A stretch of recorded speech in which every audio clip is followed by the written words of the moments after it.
I am Muslim and I fight anti-Semitism. My name is Ghanem Nuseibeh. I'm chairman of Muslims Against Anti-Semitism, which is a UK-registered charity made up of Muslims who challenge and fight anti-Semitism in Muslim communities and elsewhere.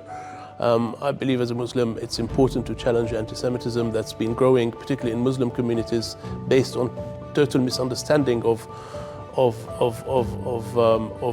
what Muslim-Jewish relations are. Muslims and Jews have been very close communities for centuries, and unfortunately in recent times anti-Semitism has increased significantly in Muslim communities.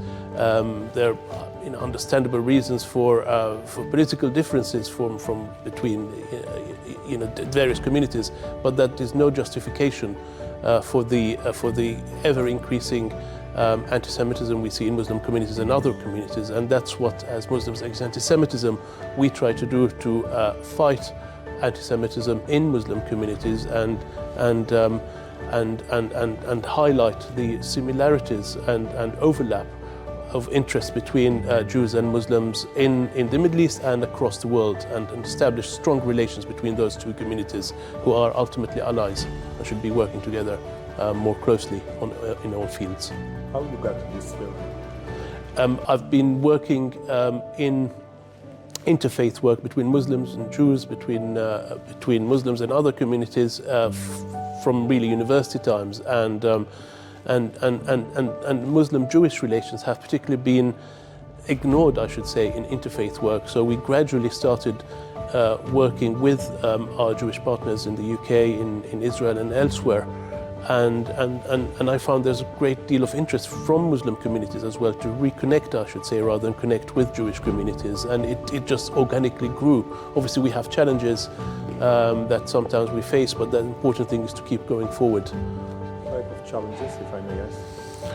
For example, the recent war in the Middle East that created a lot of perhaps misunderstandings, but it's important to, political differences should not sort of overcome the similarities between those two communities who have much more things in common than there are differences that come and go. Like in any family, you have families that have differences, but the important thing is to continue and ignore those differences and use the overlap of interest to overcome, in fact, those differences, not let those differences break up the relationship between the Abrahamic followers. So the result? Oh, absolutely. I mean, I'm very hopeful that things will improve between those two communities, and things can only get better.